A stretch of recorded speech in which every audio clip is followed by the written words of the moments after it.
오늘 하나님께서 우리에게 주시는 말씀은 마가복음 14장 53절과 55절입니다. 어제 우리는 가룟 유다가 예수님을 배신하고 무리가 예수님을 잡는 장면을 함께 보았습니다. 예수님께서는 우리를 사랑하시기 때문에 고통 속으로 들어가십니다. 더 사랑하기 위해서 고통을 감내하십니다.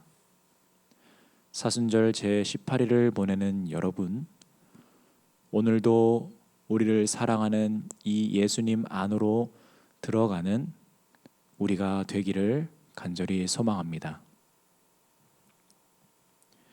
오늘 말씀은 어제 말씀과 이어지는 말씀입니다. 겟세마네 동산에 계셨던 예수님을 유다가 찾아왔습니다. 그는 혼자 오지 않고 대제사장들과 서기관들과 장로들이 파송한 무리와 함께 왔습니다. 그리고 예수님께서는 그 무리들에게 잡히셨습니다. 임무를 수행한 이 무리는 이제 예수님을 자신들을 고용한 고용주들에게 데리고 갑니다. 오늘 본문 53절을 읽어드리겠습니다. 그들이 예수를 끌고 대제사장에게로 가니 대제사장들과 장로들과 서기관들이 다 모이더라. 아멘. 예수님께서 무리들에게 잡히셔서 끌려 대제사장 앞으로 가십니다. 오늘 마가복음 본문에는 명시적으로 말하고 있지는 않지만 지금의 대제사장은 가야바입니다. 마태복음 26장 57절에 보면 예수를 잡은 자들이 그를 끌고 대제사장 가야바에게로 가니라고 나와 있습니다. 가야바는 전 대제사장인 안나스의 사위입니다. 가야바는 로마 정부에 의해서 대제사장으로 임명되었습니다. 원래 대제사장은 아론의 자손들에게로 계승되고 종신직입니다. 첫 대제사장인 아론도 죽음을 통보받고 난 뒤에 호르산에 올라가서 자신의 옷을 벗어 아들 엘르앗살에게 넘겨주며 이 성직을 대신하게 하였습니다. 그리고 그 산에서 아론은 죽게 됩니다. 그런데 오늘 본문을 보니까 그들이 예수를 끌고 대제사장에게로 가니 대제사장들과 라고 하면서 대제사장이 복수로 되어 있음을 우리가 볼 수 있습니다. 이것은 전 대제사장인 가야바의 장인 안나스가 여전히 살아서 대제사장으로 불리며 일종의 명예 대제사장으로 남아 있다는 것을 우리가 알 수 있습니다. 그렇다면 이 지금의 대제사장 자리는 어떤 자리일까요? 이 자리는 로마 지배 하에서 일반 관직처럼 바뀌었고 정치적으로도 임명되고 해임도 되고 심지어 역사적인 기록을 보니까 매관 매직도 되기도 하였던 그러한 자리가 되었습니다. 즉 이 거룩한 성직의 자리는 이제 권력의 자리, 탐욕의 자리로 전락하였다라는 것입니다. 이러한 자리에 앉아있던 이 가야바는 전부터 예수님을 죽일 생각을 당연히 가지고 있었습니다.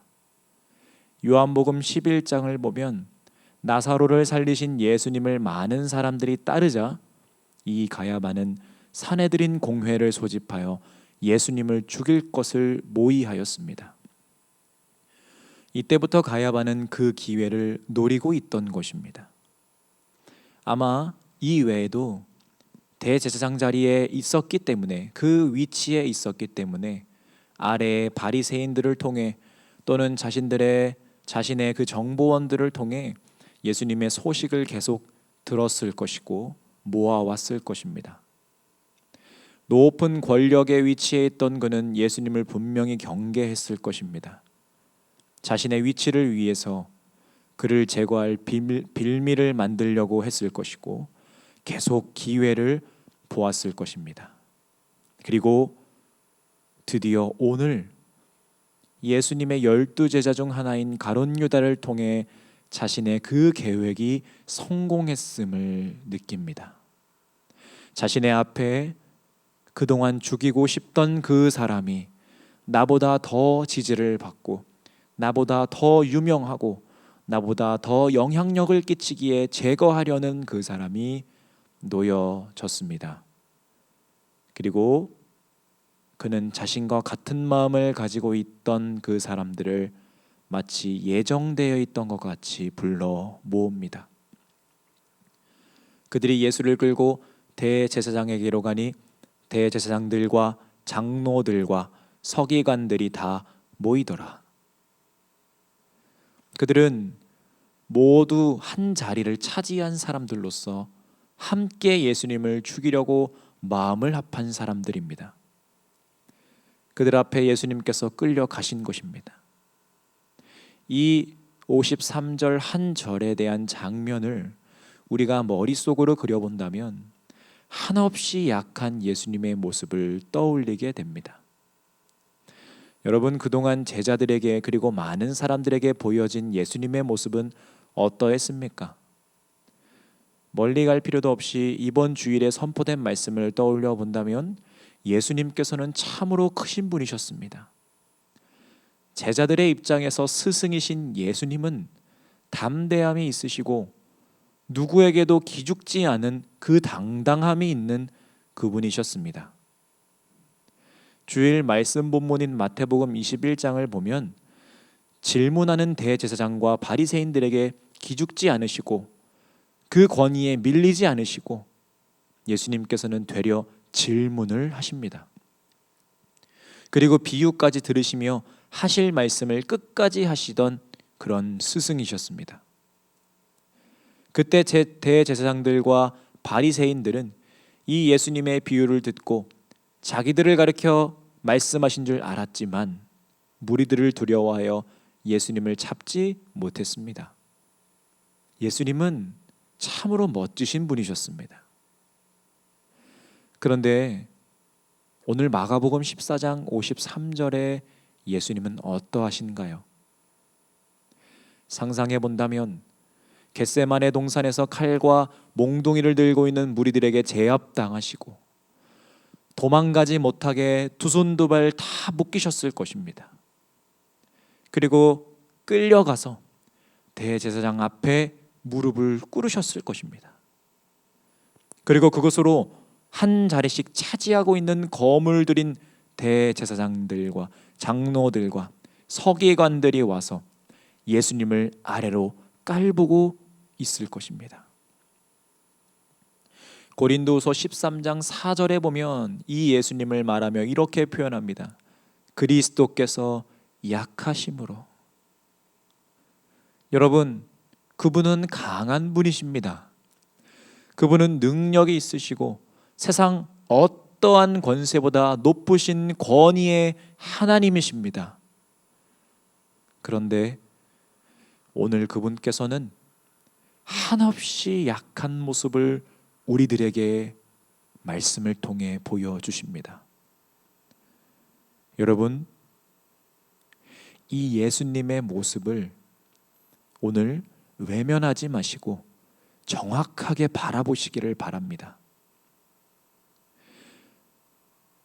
가룟 유다는 열심당원이었기 때문에 이러한 예수님의 모습을 싫어했을 것입니다.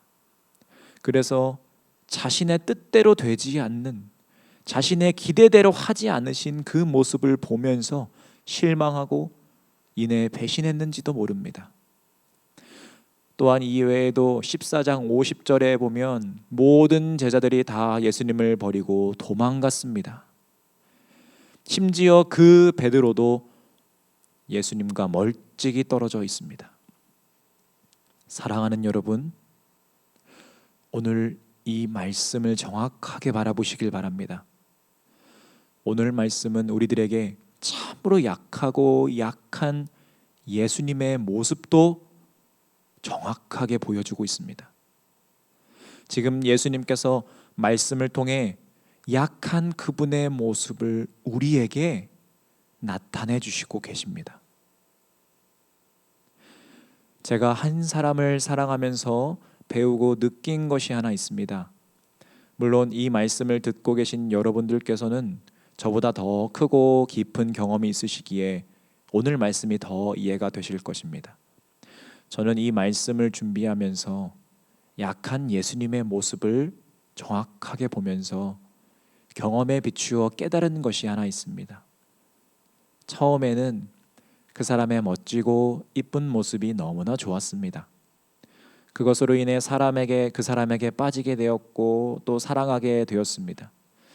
그런데 시간이 점점 지나고 나니까 그런 모습도 물론 여전히 좋지만 그 사람의 약한 모습을 통해 그 사람의 더 깊은 곳으로 들어간다는 것을 알게 되었습니다.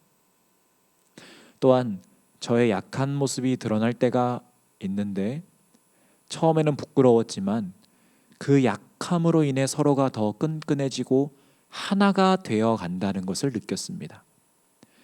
그 약함에 나도 함께하며 때론 보완해 주기도 하고 때론 공감하기도 하면서 또 함께 약해지기도 하면서 약함과 약함이 만나니 멋지고 강한 모습을 알고 있는 것보다 더 깊은 관계가 되어지는 것을 느꼈습니다.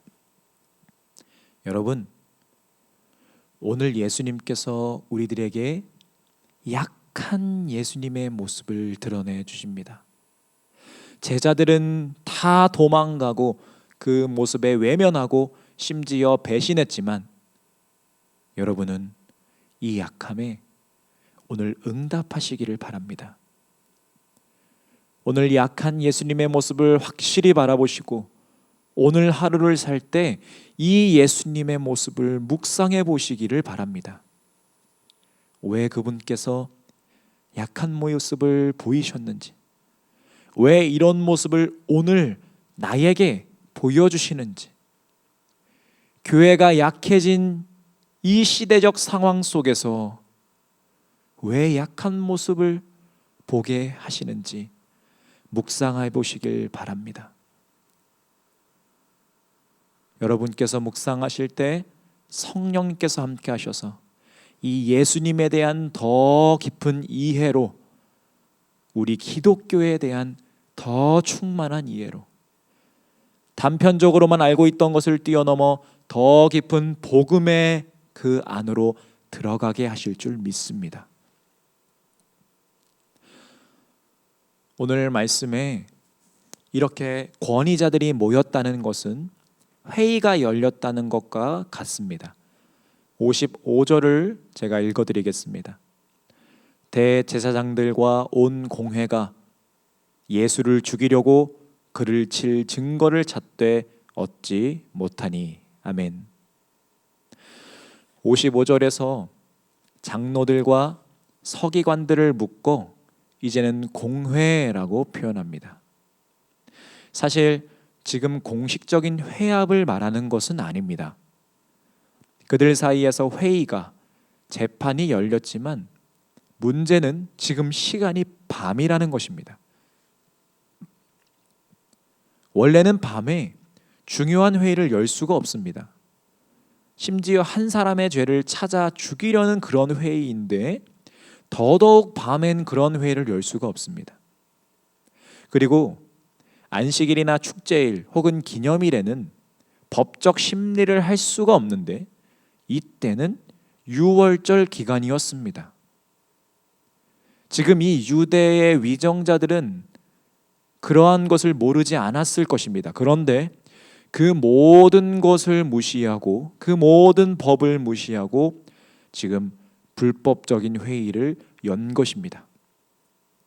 그리고 이 불법적인 회의를 연 사람들이 되려 죄 없으신 예수님의 불법을 찾으려고 합니다.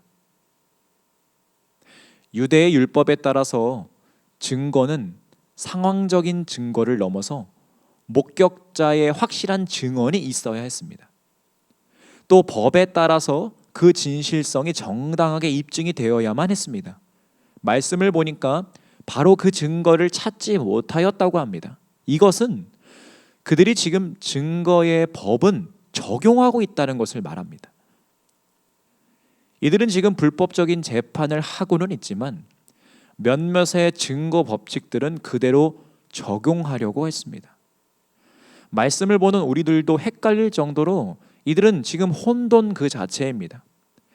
성직인 대제사장이 밤에 그리고 유월절 기간에 불법적인 회의를 열었고 또 죄 없는 사람의 죄를 일부러 찾아내려고 했고 그 찾아내는 과정은 또 법을 준수하여 찾아내려고 합니다.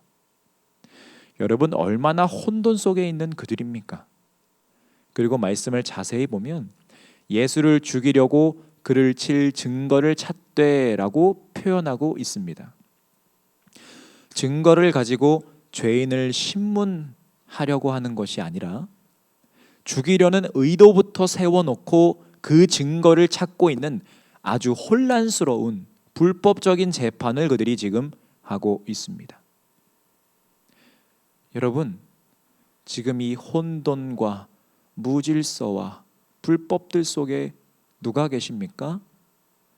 예수님께서 그 중심에 계십니다. 약한 모습으로 무릎을 꿇고 계실지 모르지만 혼돈과 무질서와 불법들 속에 죄 없으신 예수님께서 깨끗한 모습으로 그 안에 계십니다. 죄의 증거가 하나도 없으신 예수를 죽이려고 그를 칠 증거를 찾되 얻지 못하니 이 죄 없으신 거룩하신 예수님께서 지금 그 중심에 계십니다. 여러분, 오직 예수님만이 질서이고 오직 예수님만이 올바름임을 오늘 고백하시기를 바랍니다. 오늘 본문에서의 예수님은 참으로 약한 분으로 나타나고 있습니다.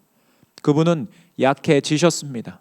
충분히 강하실 수 있는 그분께서 일부러 낮은 곳으로, 일부러 약한 곳으로 오셨습니다. 그러나 그분은 여전히 거룩함을 지키고 계십니다. 약한 곳에 계시지만 여전히 그분께서는 거룩하신 하나님이십니다. 죄 없으신 그분이십니다. 혼돈과 무질서와 불법 속에 그분께서 계신다고 해서 그들과 같은 사람이 아니라 죄 없으신 숭고하게 여전히 빛나는 하나님이신 줄 믿습니다. 그래서 우리는 이 약함과 거룩함 사이에서 고백할 수 있습니다. 그분께서 약해지신 것은 죄인인 우리들을 위함인 줄로 믿습니다. 약하지 않으실 수 있는 그분이시지만 약해지셔서 불법 속으로 일부러 걸어 들어오신 것은 우리들을 사랑하기 위함이신 줄 믿습니다. 분명 오늘 본문에서 대제사장들과 서기관들과 장로들에게 있는 허점들을 예수님께서는 다 아셨을 것입니다. 그리고 그것에 반박하며 그 자리를 벗어나실 수 있으셨을 것입니다. 그러나 예수님께서는 그리하지 않으셨습니다. 스스로 그 불법 속으로 걸어 들어가셨고 약해지셨고 그곳에서 침묵하셨습니다. 사랑하는 여러분, 오늘 하루를 사실 때 이 약한 모습을 우리에게 드러내 주시는 예수님을 묵상하시길 바랍니다. 그리고 그 약함 안에 사랑이 강하게 존재하고 있음을 느끼시길 바랍니다. 죄 없으신 그분께서 불법 속에 거하심으로 지금 무엇을 하려고 하시는지 여러분 느끼시기를 바랍니다. 약한 그곳에 일부러 거하신 이유가 무엇인지 여러분은 다 아실 것입니다. 고린도서 13장 4절의 말씀을 제가 읽어드리겠습니다.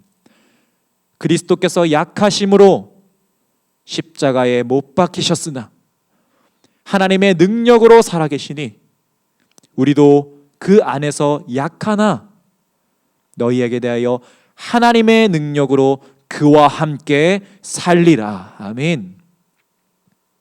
그분께서 약한 모습을 지금 우리에게 보이시는 것은 우리를 살리기 위함이신 줄로 믿으시기를 바랍니다. 약해지셔야 너무나도 약한 우리와 함께 하실 수 있으시기에 그리하신 줄로 믿습니다. 죄가 없으신 그분이지만 죄인인 우리를 구하시기 위해 일부러 불법과 혼돈 속으로 걸어 들어오신 그분이신 줄 믿습니다. 그분의 이 사랑의 약함과 우리의 약함이 만나는 그때 살아나게 되는 그 강함으로 나타나는 줄 믿습니다. 이 그리스도의 놀라운 사랑을 사순절을 보내고 있는 여러분, 오늘 꼭 느끼시기를 바랍니다. 주님께서 우리를 여전히 사랑하고 계시고 약해져 있는 우리들 가운데 일부러 걸어들어 오셔서 우리를 살리시는 주님이심을 오늘 여러분 느끼시기를 주님의 이름으로 간절히 소망합니다. 기도하겠습니다. 사랑이 많으신 하나님 아버지, 약한 우리들을 강함으로 나타나시기 위하여서 그 약함 속으로 들어와 주심에 너무나도 감사합니다. 예수님, 고통받지 않으셔도 되는 예수님이시지만 우리를 너무나 사랑하셔서 아버지의 마음을 헤아리시고 우리를 위하여 순환과 고통과 그 고난을 일부러 받으신 주님이심을 오늘 다시 한번 기억합니다. 우리를 위해 약해지고 한없이 약해지신 그 예수님의 모습을, 그 안에 있는 살아있는 사랑을 오늘 느끼길 간절히 소망합니다. 주님, 오늘 하루를 살 때 이 세상의 불법과 혼돈과 무질서 속에서 여전히 그 안에 살아계셔서 그들을 위하여 함께하고 계시는 예수님을 기억하기를 바랍니다. 이 사랑의 예수님을 우리만 알고 있는 것이 아니라 더욱더 온 세상에 전하는 우리 모두가 될 수 있도록 주님 인도하여 주시옵소서. 하나님, 감사합니다. 오늘도 여전히 우리를 일으켜 세워주시고 오늘도 살아가게 하심에 참으로 감사합니다. 주님, 특별히 기도하며 나아갑니다. 희강이와 유준이와 조경적 권사님 가운데 함께하여 주셔서 그 약함 속에 주님 들어와 계신 줄 믿습니다. 그리고 약함이 만나는 그 순간 강함으로 다시 한번 살아나게 하시는 줄 믿습니다. 이미 역사하고 계시는 줄 믿습니다. 하나님, 그들과 함께하여 주셔서 약한 그 순간에 주님과 동행함을 느끼는 그들이 될 수 있도록, 그의 가정들이 될 수 있도록 하나님 인도하여 주시옵소서.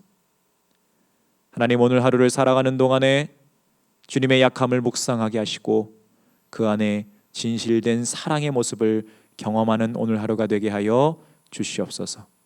감사드립니다. 우리를 사랑하신 예수 그리스도 이름으로 간절히 기도드렸습니다. 아멘.